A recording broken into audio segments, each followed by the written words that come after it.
Hi, welcome back to the Paranormal Peepshow. You're joining myself, Neil Geddes Ward, Andy Chaplin, and our special guest, Mark Anthony Wyatt, who's been talking about Ghosts of Cornwall and gunpowder and UFOs and driverless cars. So, in part two, I think we're going to resume with something to do with a surfer, Mark. Is that right?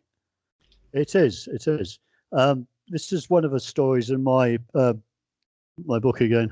Hang on, just plug the book again. Where is it? It's vanishing. I think it's If vanishing it's a blue in front of my book, back screen. it's blue Yeah, screen now. that's Yeah. good. For anyone well, that's nice try. listening, his books just vanish like a ghost.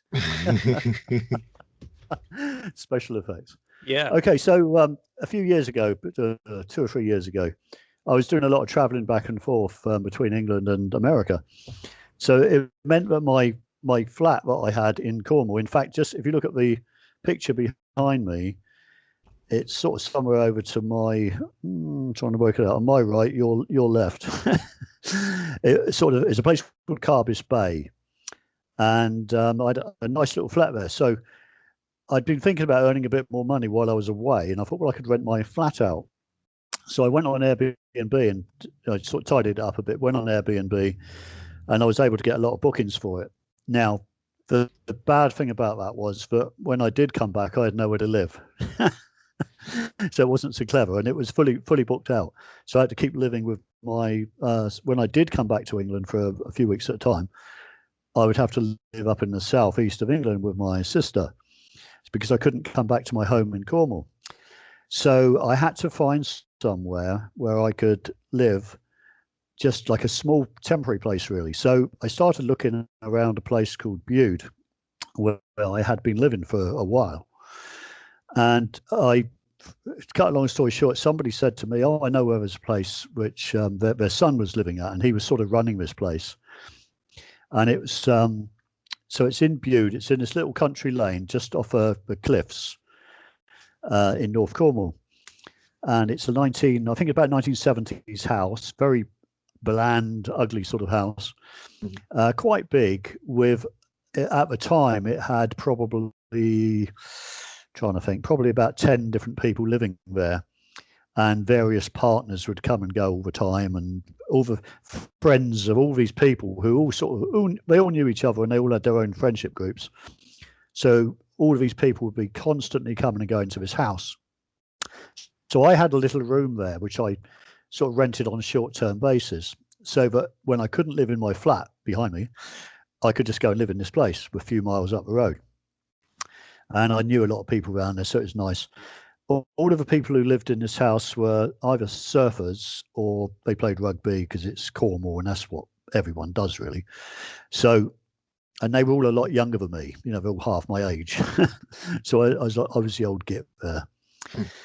And so I had this small room, and it had a lovely view, well, sort of a lovely view. I had a view across this caravan site, and then the cliffs, and the sea beyond that. So it's like a beautiful view with these caravans spoiling it in the front.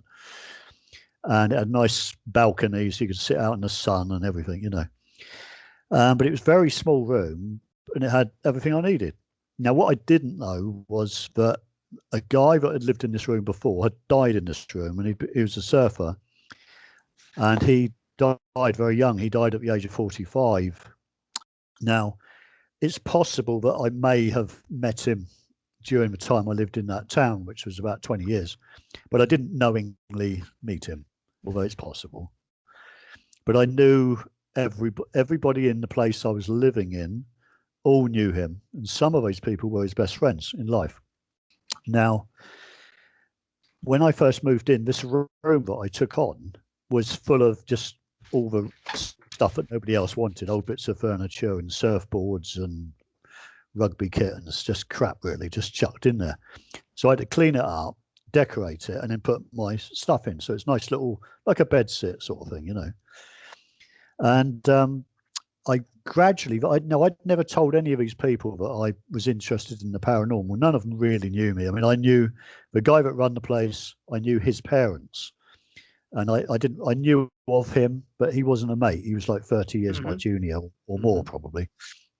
But nice kids, mostly blokes, a couple of women, just really nice people. But party generation, you know, just like constantly having parties every weekend, which was really, really awkward because like they didn't stop till like 5 or 6 in the morning. And I soon learned the best thing to do was to get out and sleep in my car on the beach and stuff, which is, I did that a couple of times, but it was only now and again. So it didn't bother me. But gradually, even though they didn't know I was into this stuff and I was writing about this stuff with a special reference to Cornwall, which is where I was, they started asking me, have you seen Skatman yet? And that's Skatman, which was this guy's nickname. And I didn't know who he was. And they started telling me, well, he's the guy that you, well, they did, it all sort of came gradually. They told me, oh, he used to live in this house and he died. And sort of all of this information gradually came to me. But it turned out he'd been in my room, but they'd kept it. Well, the guy that let me have a room didn't want to tell me when I first moved in that, oh, Skatman died in your room. It turned out he actually died in my room. And but I sort of gradually worked out that this guy existed, that he lived in the house. And then I gradually worked out through people telling me at different times that he was actually in my room. And then finally I worked out that he died in my room. So it was like a process, really. Did he die of overdose? No, he died cancer. He had cancer. Oh, bless him. Yeah. And it's just such a weird story because I sort of, if I hadn't have gone to that place, I would never have known about this. I mean, it wasn't something that was known in the town, really. So I'm trying not to forget stuff because it won't make sense if I have to keep going back to stuff. But so different people would tell me different stories about him, and they would often sort of say, look, have you met him yet? You know, and I said, well, no, I haven't. And my first thought when I first heard about him was, before they told me he died, was that he probably just moved off to Spain or France or Mexico or somewhere, because the community around North Cornwall in particular, the surfers, they travel all over the world. I mean, they literally go all over the world. And they stay in a place for a few months, then they move on, they come back, they earn a few quid working on tables or whatever they do, and then they go off again. That's their life, is surfing. So that's what my assumption was, he'd done that. And then I realised that, no, he wasn't around because he was dead, you know. So different people, I was introduced to different people through my new housemates. They would say, well, you need to speak to so-and-so because it was his mate and he will be able to tell you because he's had experiences where he's seen him. So I'll tell you a few of the things I was told, and they all sort of tallied with each other. And none of these people really, they sort of knew each other, but their friends didn't necessarily know each other, if you see what I mean. So it was like a big spider's web of people. So give you an example. One of the guys that was there, he lives in Portugal now. He and his girlfriend were both living in this house when I first moved in. Now the guy, within, I think it was a few weeks after this Skatman died, he was coming up this little lane. It's like a little country lane, typical Cornish lane with the high hedges on the side. And you have to go past this caravan site, holiday caravan site, before you get to this house that I was staying in. And I was there for like, well, I think it was about 6 months plus in the end. And this was the caravan site that I could see from my room. And as he was driving by, well, as he was driving up it late one night, he saw a guy on a bicycle, similar to my dad's story, actually. He saw a guy on a bicycle cycling ahead of him. Now, if you two both know Cornwall, I'm sure, you know what the lanes are like. They're tiny. And he's in a big, I think it was a Luton truck. So he's coming up behind him. He doesn't want to scare him. You know, he doesn't want to knock him off. So he slows right down behind this bike, and he's watching this bike with a guy on it. And as he's getting closer, he realizes that he knows this guy. And of course, he's still sort of half asleep because he's late at night and he's not really thinking straight. As he goes by, this guy looks around at him and he realizes it's Skatman. his mate that died a few weeks or months, whatever it was earlier. And of course, by the time he's realised it, he's passed him. So he checks his mirror. There's nobody on a bike. And this guy used to ride a bike all the time. So that was one example. Now, in exactly the same spot, I'm trying to think who it was now. Yeah, a bloke called JC, another surfer. I got put onto him because when they knew I was going to write about all this, they kept saying, "Oh, you need to speak to this person and that person." So he came around one day, and I never knew any of these people before, except for the son who sort of ran it. It wasn't his property, but he sort of run it. It was a weird situation. He was running it on behalf of a guy called Jesus. Well, that was his nickname. And when I eventually met him, I could see why. He had the long hair and the beard and stuff, and he just looked like that. And Jesus was running it on behalf of somebody else. It was like it was like a pyramid scheme of rentals, and it was all very, very highly illegal, really. And I think everyone was taking their cut on the way down. 12 disciples. And yeah, that's right. So, but they were a lovely bunch of people, really nice people. But anyway, this other guy, he was walking home. This other guy was walking home. Same route, same place, quite near the house. You have to it's like a very, very tightly enclosed lane with overhanging trees. You know how they sort of like make a tunnel in the dark. And he was coming along. He heard somebody behind him on a bicycle. Now, he didn't know this other guy's story. He's just telling me what happened to him. So he's walking along. He hears something coming up behind him really, really quickly, a bike. Instinctively, he dives into the hedgerow. And if you can picture one of these hedge banks, it's Cornish banks. So he flattens himself against it and he looks round, expecting to see a bike go past him because he heard it behind him. There's no bike.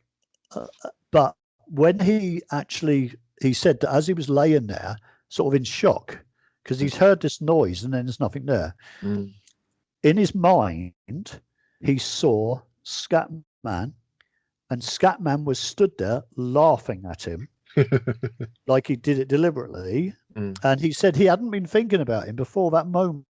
He had no reason to think about him, but that's what came to mind. So that was the two in the lane.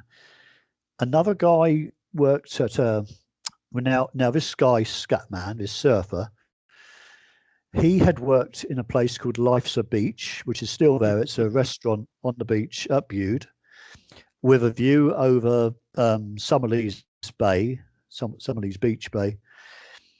And he'd worked there for a few years. He was a well-known character. You can go in there today and you'll see his surfboards on the wall, and it's got it's all signed by all his friends after he died. Now, I didn't know him at that time. Well, no, I don't know him at all. But that was all done totally separate. That was just a different thing. He worked there. Now, one of the guys I was put on to ask him about his experience, because everyone knew somebody who'd had an experience, either seeing him or feeling him around them or hearing his voice or whatever. There were bits and pieces I didn't put in the book, like I could have just gone on and on. There were quite a few people who'd had experiences. I just picked out the most interesting ones. This guy was, two of them, but two guys, I wish I could remember their names, but anyway, it's in the book. They were working on duty at this calf, and they finished, and one of them lived in a little annex type above the calf. It's on the beach, this place, modern building on the beach.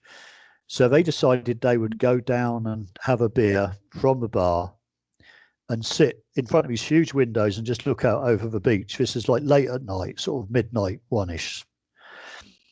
And while they're in there, one of them had just come back, I think it's from India. And he was talking about his, how he'd found himself in India and all this stuff, with his spiritual angle. And then they started talking about their old friend, Skatman, who had died like a few months earlier, a year before, whatever it was. And as they started talking about him, they heard a cash machine in the calf suddenly went out, and I can't remember. I think it paid out or whatever. I know the lights came on. Anyway, I'd have to check. The lights came on, which shocked them because you would have to physically go over there and punch a key to get that effect, and no one was anywhere near it. It's just the two of them in there. So they had that experience. Another time, a whole group of surfers were in that same calf. This is all of this takes place within like less than a mile of it. You know, it's all in the same area. And they had been wandering around the town, and they'd been having a few well, it's cannabis, I suppose, and they had the munchies. So they wanted something, they needed something to eat, and one of them said, well, he was the cook, the chef, short order chef, whatever, at this calf.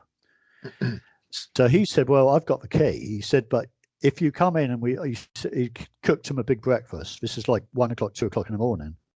He said, but if I do that, you've got to help me wash up and clean everything so that my boss doesn't know we've been here overnight. So they agreed, and they all had a big breakfast in the early hours. And while they were in there, they had these saloon doors like you have in Western, you know, like the spinning ones. And while they were in there, they kept opening and closing for no apparent reason. And I'm probably mixing up these stories, but one of these guys also actually saw Skatman walk through the calf and leave through the back door. So it's just like, it's a very modern ghost story. It's like surfers, you know, I mean, you don't get so many surfing ghost stories. I think the icing on the cake would be if they turned on the radio and they heard bada bada bee ba ba bada ba. Yeah. He missed out on the munchies, though. He walked straight to the cafe and missed out the munchies. Yeah. Was his ghost seen quite a lot after that? Did it just stop after a while? Now, this is interesting because, I mean, by the time I got there, all of those things had happened, but I was warned about it and sort of said, well, I remember when I'd only been there a few days, and two of these girls, Bryony and I can't remember the other girl, they both said to me, have you met him yet? And I said, well, and I'd heard little bits and pieces. I said, well, no. And they said, what? They said, oh, don't worry, you will. And but I had an experience where I was in my room on my own one night, and they all went to the town. They all went for a beer, and they said to me, do you want to go? And I said, no, you're all right, I'll stay here. And I sort of regretted it because the house went deathly quiet when they'd gone.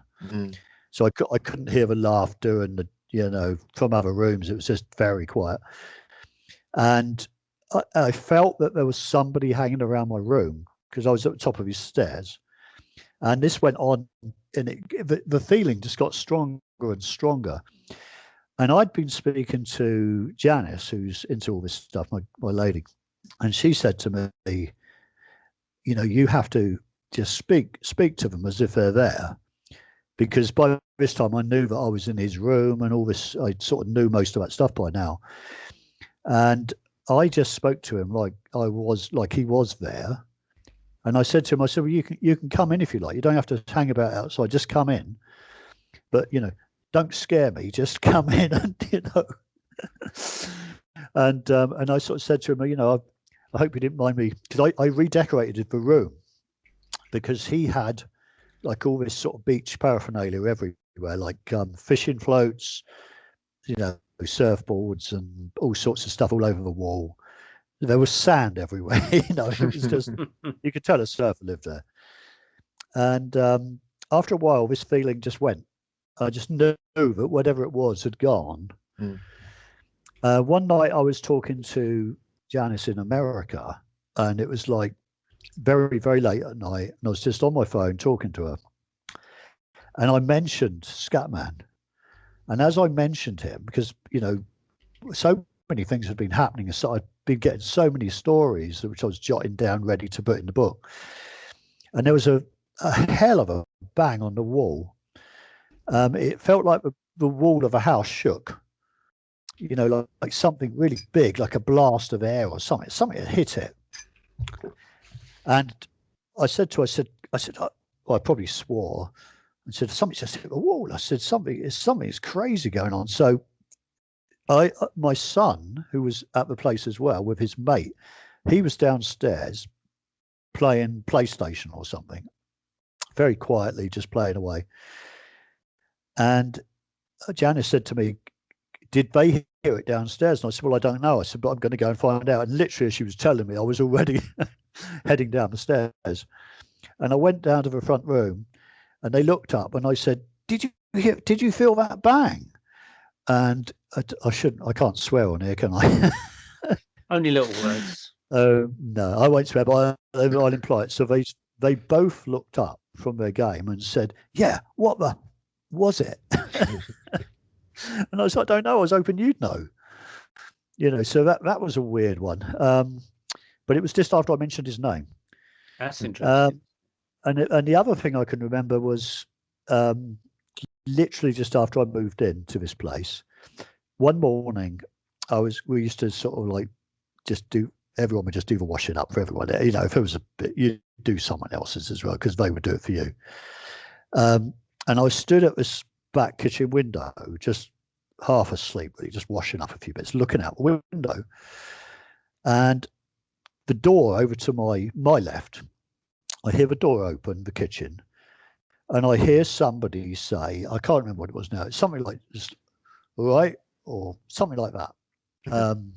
There's another expression, I can't remember what it was now, which Cornish people tend to use. No, it's gone now. Yeah, was on. They go, what's on? Which is basically what's on. So whatever it was either was on or all right, one of the two. And I didn't look round really. I sort of quickly went like that, saw a guy, and then just went, responded to him and just carried on, because I'd already learned that people come and go in this place. They come and go all the time, because there was like 10 plus people living there in different rooms who all had their own friends, and some of them cross related, and others didn't. So it was a busy place. People would be coming and going all the time. So I didn't sort of look round and make a mental note of who he was, where he was going, didn't ask him any questions, because you don't. It was just open house, really. So I got a quick glimpse of this guy, went back to the washing up, and as far as I was aware, would have gone off behind me to the central staircase where my room was above it. And he would have gone up, I was thinking he was just a mate of somebody who's in one of the upstairs rooms, because he went that direction, And I never thought any more about it until all these stories started gathering, and the description of the guy that I saw was very similar to the guy, Skatman. He wore shorts everywhere, like board shorts, surfboard shorts. And he had this wild big hair, a bit like Robert Plant, that sort of look, sort of hippie-ish looking, and it was just like, I can't say for sure, but I think it probably was him, because he had this knack, as the girls told me, you will meet him, because he likes to know. He was basically what he was in life. He was somebody who just liked to be around people. And there is some footage. You can go on YouTube and you can see footage of him in his life. He was like this, obviously he was a surfer. He was on the BBC many years ago, doing a little piece to camera, talking about surfing. And he also did the thing where you go on the skateboard and you go downhill like really low, which is terrifying. I tried standing up on one and nearly broke my arm many years later. But so yeah, it's like I've probably forgotten some of the stories, but so many people had seen him. Why was he called Skatman though?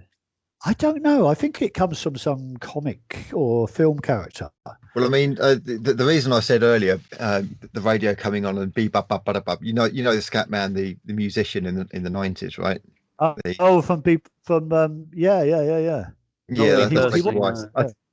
He wasn't a musician. Don't think there was a link with the music, but I don't think I ever got to the bottom of why he was called Skatman. His real name is Simon. Can you hear that? It's like scat, it's jazz scat. Yeah, Skatman.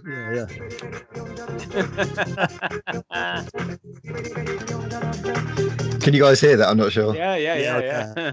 So yeah, so I don't know if there's any relation to that. I mean, scat has got two meanings. One of them's very rude, and one of them's I think kind of like urban.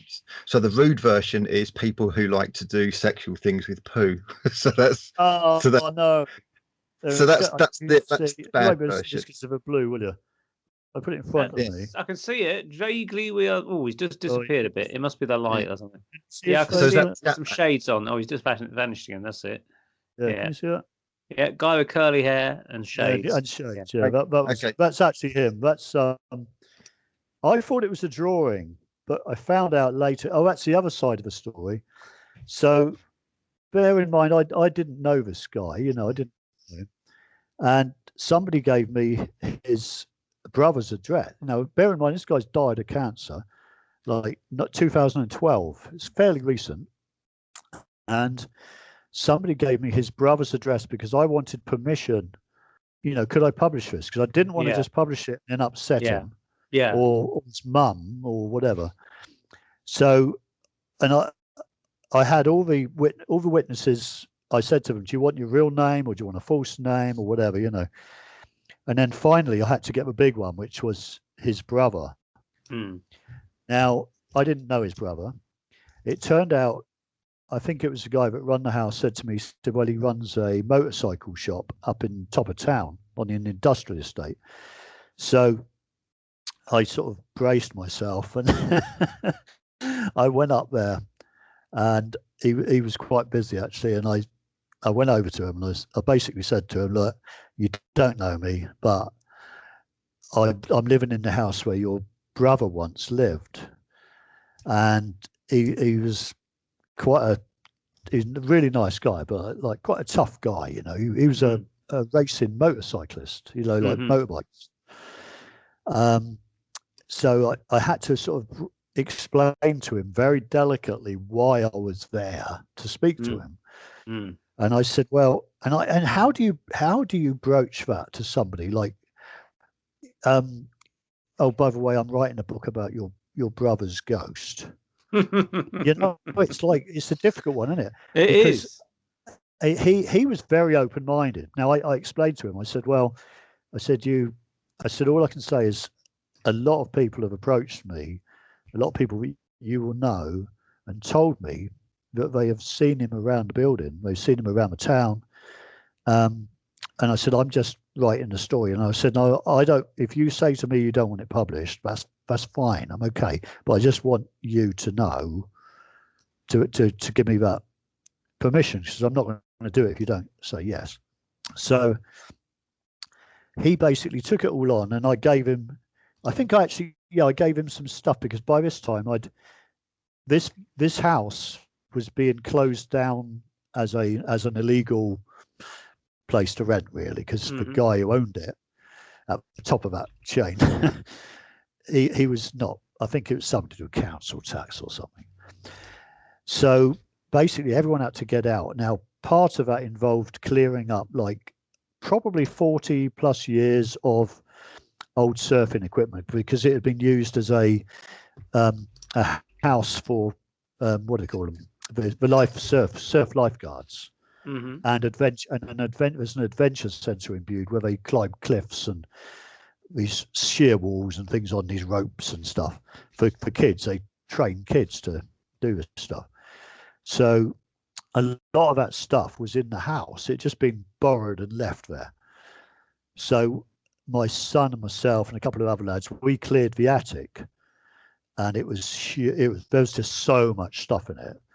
And we were just giving it away because, there was too much stuff to be selfish. It's just like we were just saying, "No, do you want another surfboard? Yeah, there's one. Do you want this? Do you want there was everything there." And we found good homes for just about everything. And a lot of his stuff, this lad's stuff, was in the attic because when he died, they didn't know what to do with it. So it was sort of hanging in the attic because nobody wanted to have he had some really, really good gear, like, because he did a bit of mountaineering as well. He was like a real adventure guy. But it had been in the attic for too long. probably had, damp spores or something. Mm-hmm. But anyway, I found some stuff up there that was personal, like photographs of the guy, and books and things. Show us a good photograph of him. Yeah. Because something I was about to say was there's two versions of the word scat. So there's the first version is kind of to do with poo and anything kind of like to do with excrement. But the other version, Urban Dictionary, is about fast rapping, usually of words that have no meaning. So what I'll do, I'll put in the chat box. But not a musician, if you know what I mean. Yeah, but I'll put in the chat box a picture of Skatman. What sort of era was this? He died at the age of 45 in 2012. 2012. 2012. Yeah. Okay, so I'll put a picture of the Skatman, the singer, the singer. Just put up the photo of the Skatman. I'm trying to find it. So he would have been in his early 20s, maybe. No. Oh, well, when all this rave stuff was going on, maybe. Well, maybe, yeah, you're ahead of me. Yeah, probably. That's what I'm thinking is maybe there's a resemblance between him and the Skatman, as in the singer. It's funny, I can't find the page now. It's here somewhere. Must be going scatty. Oh, I'm on the right one now. No, I'm not. I mean, I can't see any other meanings. Oh, you found it. Right, let's have a look. I wonder how I can get this to you without you getting that blue on it. Tilt it around a bit. Turn your filters on. That's it. Oh, that's it. I can see it now. I mean, okay, so he passed away when he was what, 45? Did you say? 45. Yeah. Can you see it? To me, his face looks it looks a bit older than 45. He looks kind of quite ragged, quite rugged. Yeah. And he doesn't actually look that dissimilar. If you have a look at the Skatman that I've put in the chat box, if you had a moustache, he actually looks quite similar to the Skatman. The other guy looks kind of Puerto Rican or something. The Skatman that you put in the chat box, Andy. So I don't know if that's the link or not. So who I put in the chat box, that is the Skatman. You know, the bee-bob-bub-bub-bub. Yeah, that is the Skatman. Right. That's him. His name's John. Oh, okay. Possibly that could be the link. I don't know. I'm just opening the Scat. It takes forever to come out. It hasn't come out yet. No, I'm not getting that yet. Oh, yep, it's coming on. No, I can't see it on there. That's hang on, I'll drag my finger. Oh yeah, we're getting it. Oh yeah. So if you take away the moustache, possibly. Yeah, maybe. Yeah. Unless there's another reason that's completely. Yeah, it's one thing I never really got around to finding out. Really. I wonder if there's a Cornish word to do with scat, because Cornish, they have their own language. Well, actually, he's I don't think. Yeah, it's not in the books, but I had a lot of his. It sort of ties into that stuff I was collecting in the attic and stuff at the house to give to his brother. There were, in fact, all over Bude, you'll still see stickers. He was a real character. There's stickers made about him with Skatman, and I wish I could find them now, but I've got them, but they're on my other laptop. So it's almost like a sort of Batman type thing, more than a musician, I think, really. But people have that sticker, and there's even T-shirts. Local people wear local surfers. Younger people will wear a T-shirt with like Skatman. I can't remember. There's certain sort of in jokes with it. And so anyway, I'm sort of his brother then. So did he read the material that you'd written? Yeah. So what he said to me the first time I met him, he sort of went very quiet, and I can't remember exact conversation. I mean, if I read the story again, I'd probably have more information on it. But he got quite emotional, sort of not blatant, if you know what I mean, but I could tell. And I sort of thought, oh, it's time I was gone from here. This was like a busy morning. He was just out in the yard with all his motorbikes, because he's they were sort of just outside on display. And I said, well, look, I'll leave it with you, and just. I think I left him my number or something. I said, just get back to me when you can. I said, there's no rush. And I gave him some photographs and that. So he's quite emotional, because literally I just arrived. This stranger had arrived, given him all these photographs and stuff, which he would never have got them. You know, I will take that credit out of that, if nothing else.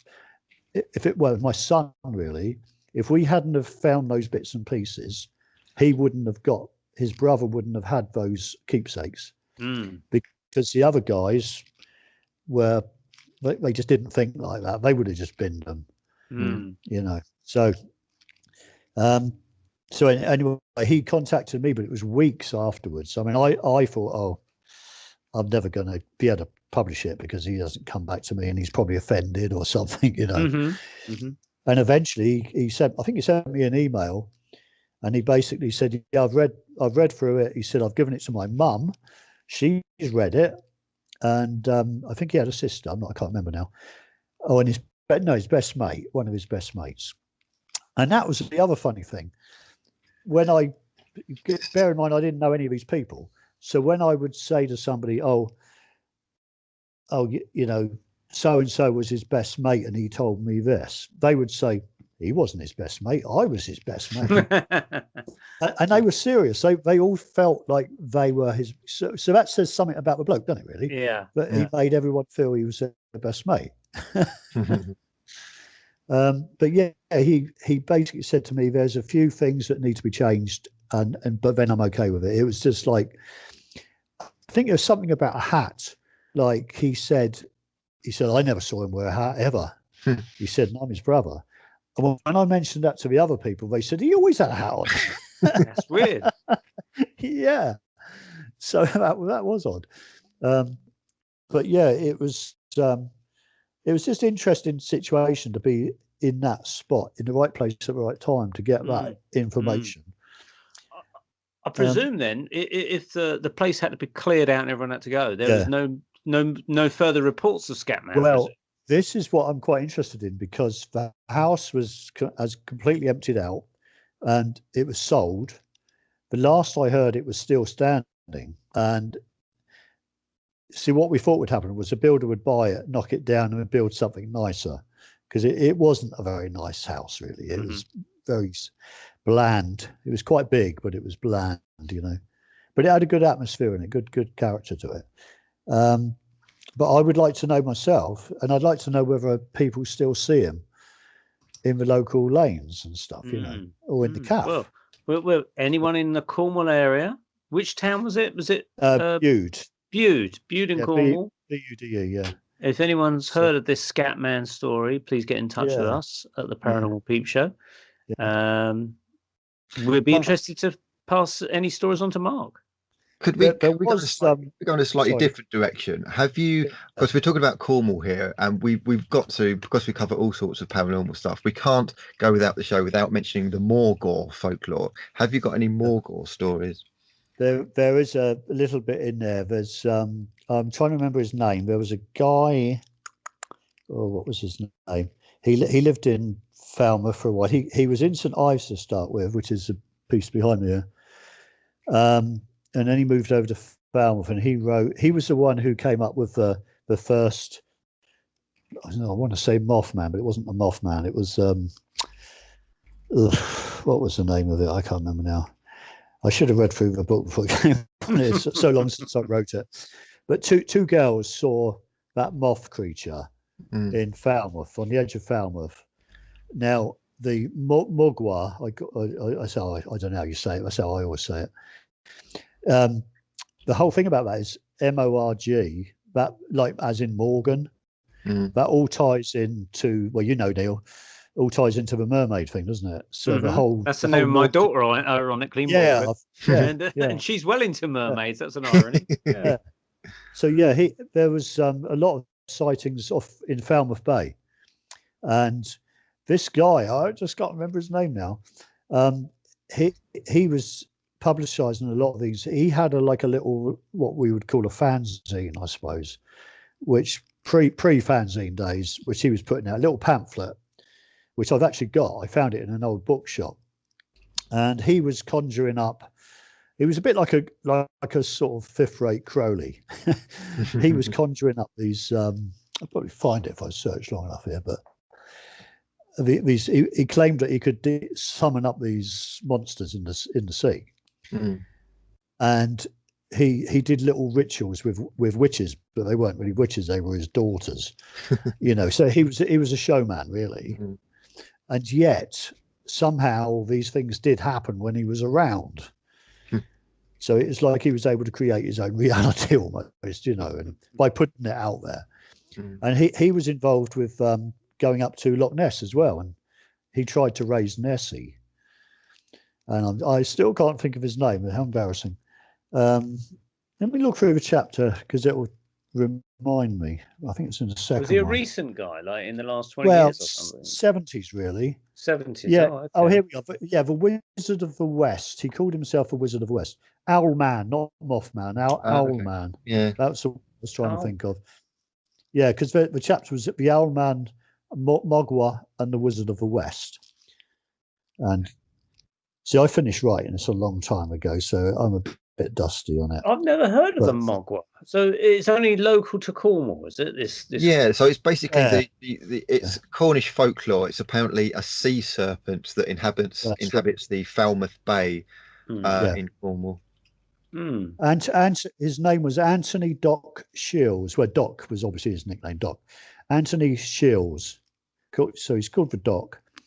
He was the one that first came out with a story about the two teenage girls that saw it. And then after that, there were other sightings. This was 1976. And if you, I don't, well, you were probably not around at that time. You're both a lot younger than me. But 76, there was a UFO flap. I can remember that in Cornwall. Well, just Britain generally. It just went crazy. And if you remember, we also had the heat wave. Summer of 76. I remember it well. Yeah, it was a red hot one, wasn't it? Yeah, real scorcher. Yeah. So all of that was going on. Dogs were acting weird and all sorts of stuff was going on in Cornwall. So it's all sort of connected. So you've got this Owlman seen near this church near Falmouth in the countryside.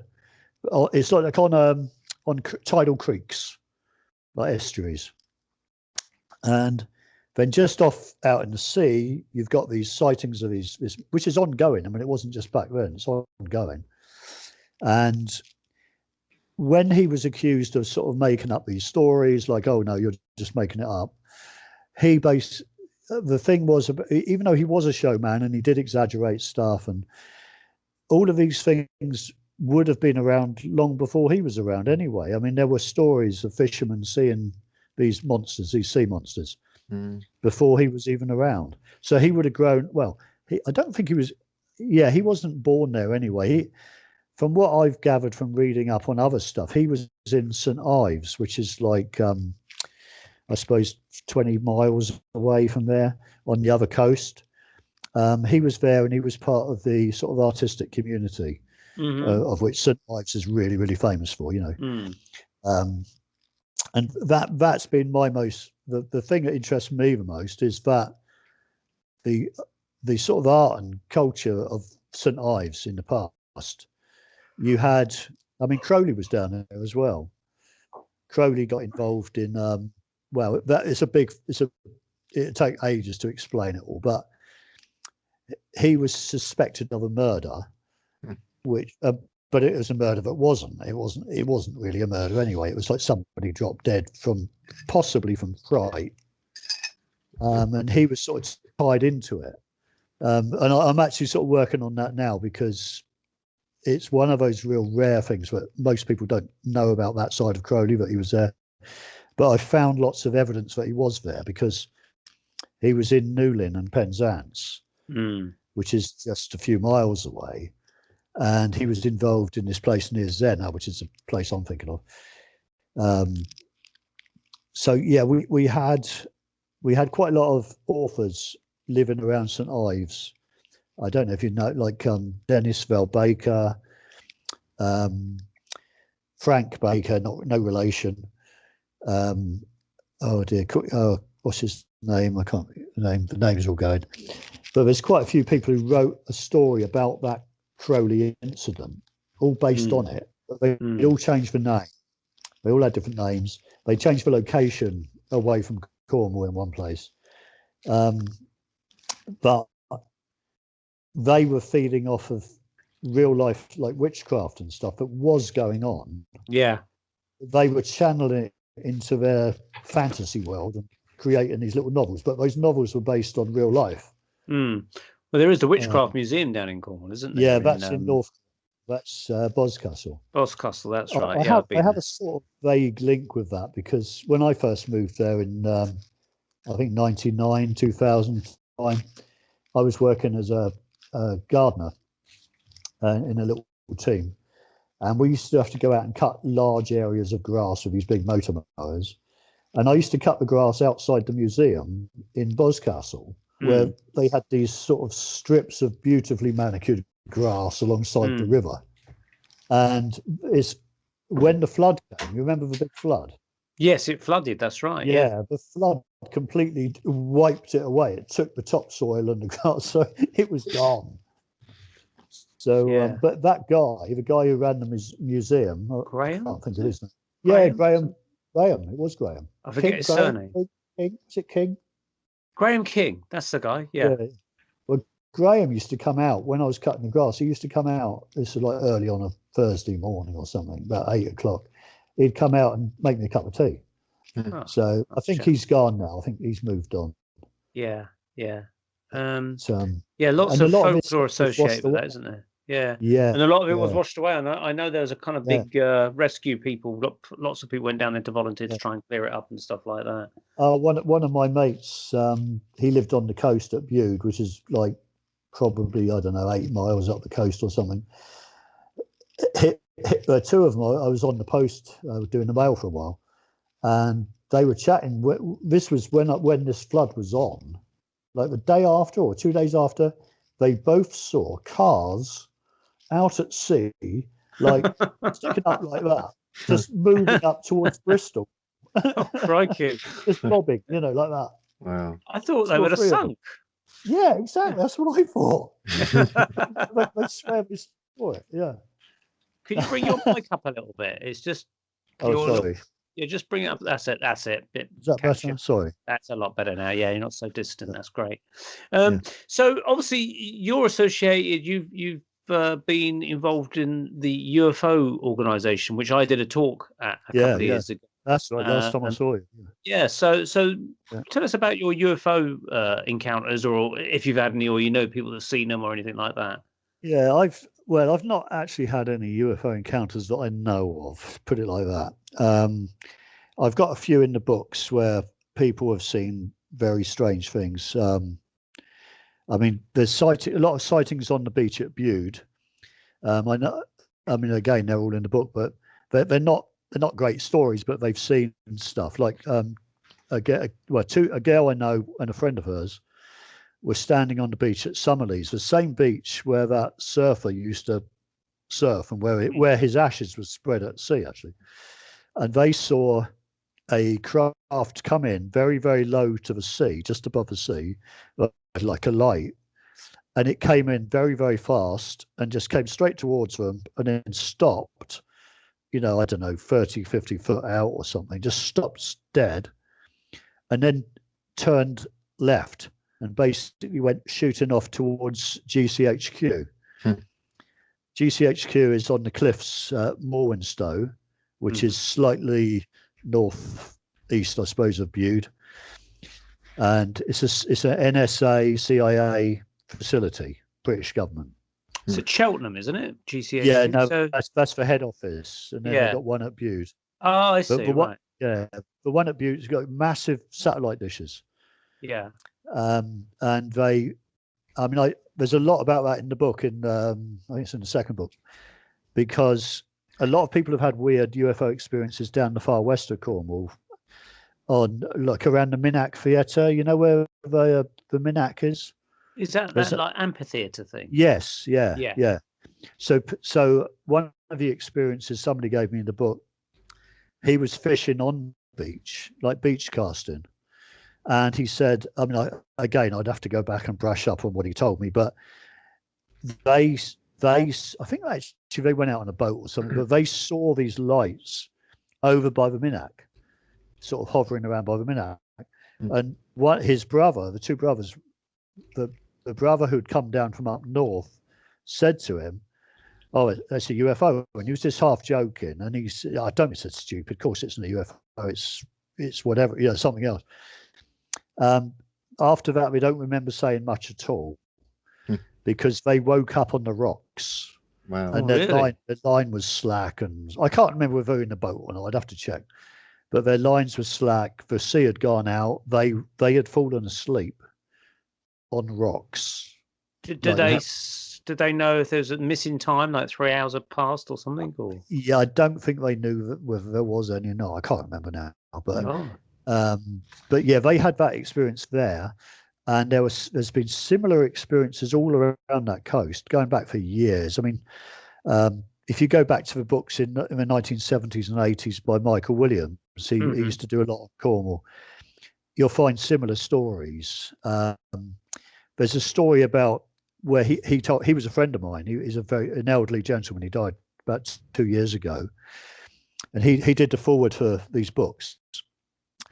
And he said a gypsy lady who used to read fortunes and stuff at local fairs, she told him, again, it's like he said, she said, but this is just a story. So I just gathered everything and just put it out there, and you make what you want of it.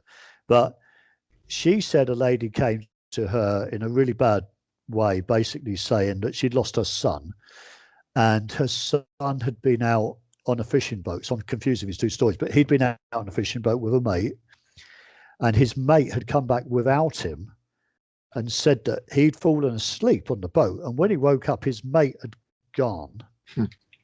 So two of them went out, one come back.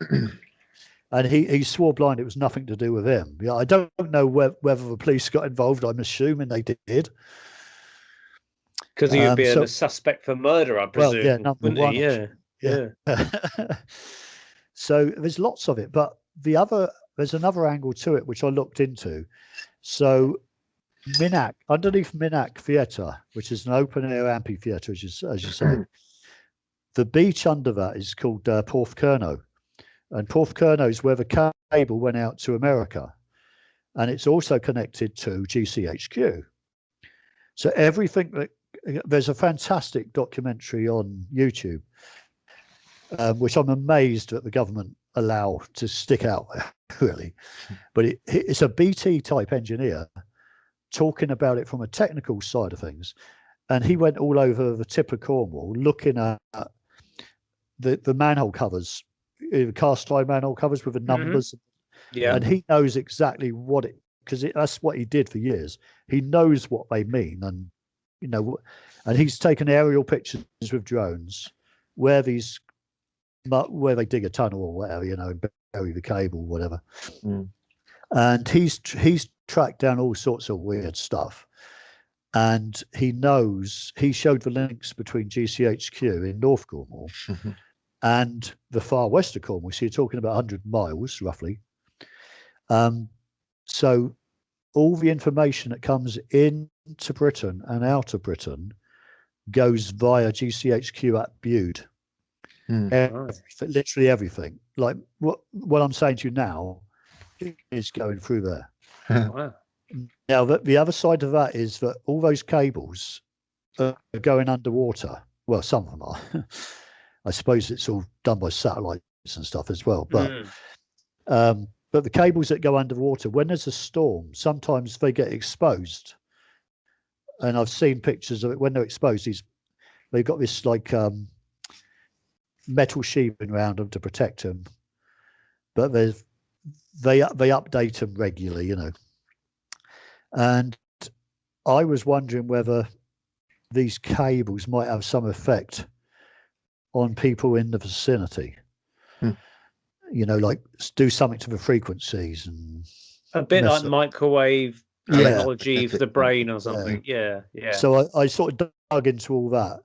But my thing is, I dig into all this stuff, whatever it is, and I'll get a story from someone, and then I look into the background of it, the history, and then dig into a little bit of science or whatever, and then I just put it out there. But once I've written it and I move on to the next thing, it's like I've got like this filing cabinet. It's like deleted, next. And I've always been like, I can't carry it all. So what's your next book? Have you got another book in the pipeline? Yeah, I've got a few that I'm working on. I'm sort of looking into this Crowley thing. That's sort of on the back burner because I've you've I mean I'm sure you know, but when you start digging into this stuff, you might be looking just down one particular avenue and Yeah. picking up that stuff, and then something else would come up, Yeah. completely not connected. But there'd be a little nugget in it of somebody saying something which ties in. And then you start digging down that one, and then that brings you back to something else. And so I found things that verify. So there was a guy, again, his name's gone, but there was a guy, I've got his book somewhere. I thought I'd come up with this amazing expose on the Crowley and Cornwall story. I thought I was the first to sort of like dig into it, only to find out that this guy got there before me. Oh no! And I found and I was talking to a guy in a bookshop in Cornwall who specialises in Cornish books, and he said, "Oh yeah, so and so did a book about that. Here we go." Oh no! I'm like, "Oh no!" But it was useful really because he dug so deep into it. But I found stuff which fits into what he died actually. He died a few years ago, but I found stuff that he hadn't got to. You know, he just hadn't discovered it for whatever reason. So you can sort of sequelize it, I suppose. Yeah, so I'll probably just give him credit, but sort of say, well, carry I found the this. torch. Yeah, well, it concerns the ability to make yourself invisible. Right. Yeah, seriously, yeah. So he used to have a party trick, Crowley, where he would say to people, and it's quite funny really, he'd say to people, well, I can make myself invisible. So, and he would I think one of the stories was he would, and it sounds funny, and it is funny, but he would sort of go into a packed room, and he felt that nobody could see him, but it's like maybe everyone else was in on it, and they're just, just pretend you can't see him, you know. The elephant in the room. I don't know. Yeah, but there are certain things that came up when I was digging into it that he did some really weird things. I mean, really strange things. I'd have to sort of gin up on it again because I've got all this. I've got scribbled notes everywhere, which I'm going to get back into. But there was one lady, I think, who said that he suddenly appeared in her house and basically acted as if he couldn't see her, just wandered around and then just left. But he was supposed to be in London at the time, and she was in Cornwall. But she says she definitely saw him. He was in the room. Sounds like an astral version of him. Yeah, exactly. Which is what we thought. We thought it's got to be something to do with astral. So we started digging into that, and we found there were other cases, and there were people working for British intelligence back in the 60s, I think it was, who were looking into all this stuff. And I know the Russians were as well. Interesting. So I think they're able to project themselves. Yeah. And so I don't know. All I know is that the stories sort of stack up. Yeah. So I'm trying to put them into some sort of logical order where I can convince myself, because I haven't convinced myself that it's real. It sounds almost like when you say about the Russians, it's almost like getting into the espionage and their own sort of psychic spies, that sort of thing, where maybe the Russians obviously looked into the history of Crowley to try and find out if he was onto anything, and then trying to re-tap into that information. He was also working for the Germans and the British. In the First World War, he was in, I think it was New York, working to get the Germans on side. But supposedly he was with the British too, so I don't know. He's playing one off against the other, I suppose. So that's one thing I'm sort of delving into a little bit. Where can people get your books if they want to know more?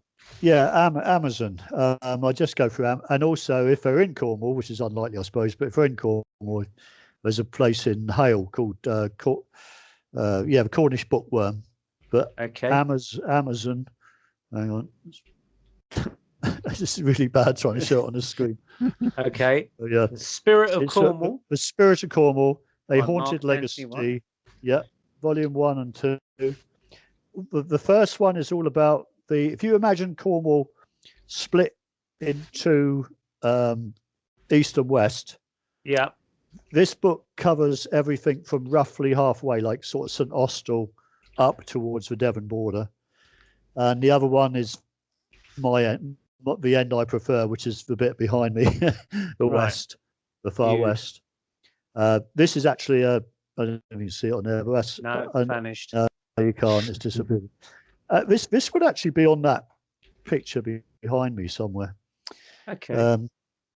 But anyway, it's there's a lot in there. There's a lot to take in. It's there's UFO stuff, ghost stuff. There's a giant owl experience. Okay. There's lots of stuff in there. Okay, I think we'll have to wrap this up now. Okay.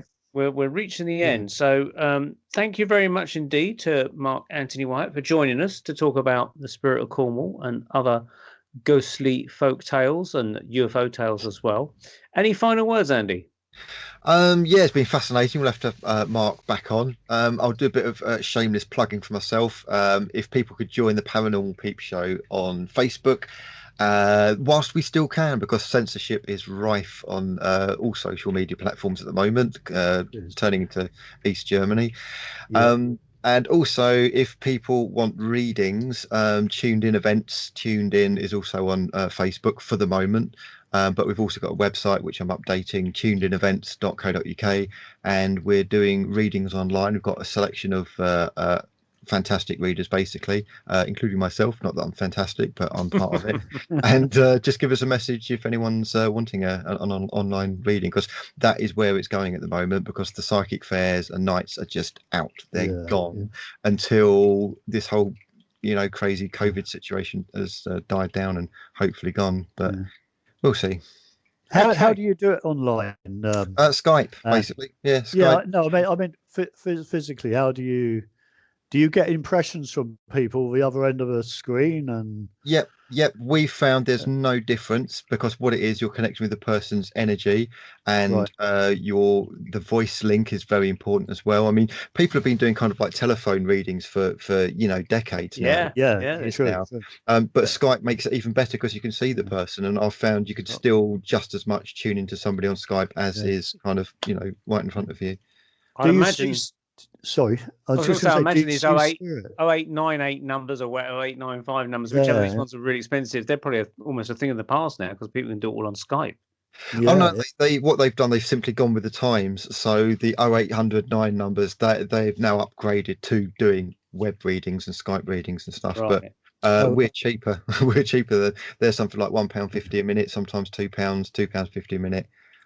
We're not. So yeah. Well, put me down for one. We'll have a go. Okay, we'll do that. I'm curious about that. Customer then. Great stuff. Okay. Well, thank you very much once again. Join us next time on the Paranormal Peep Show.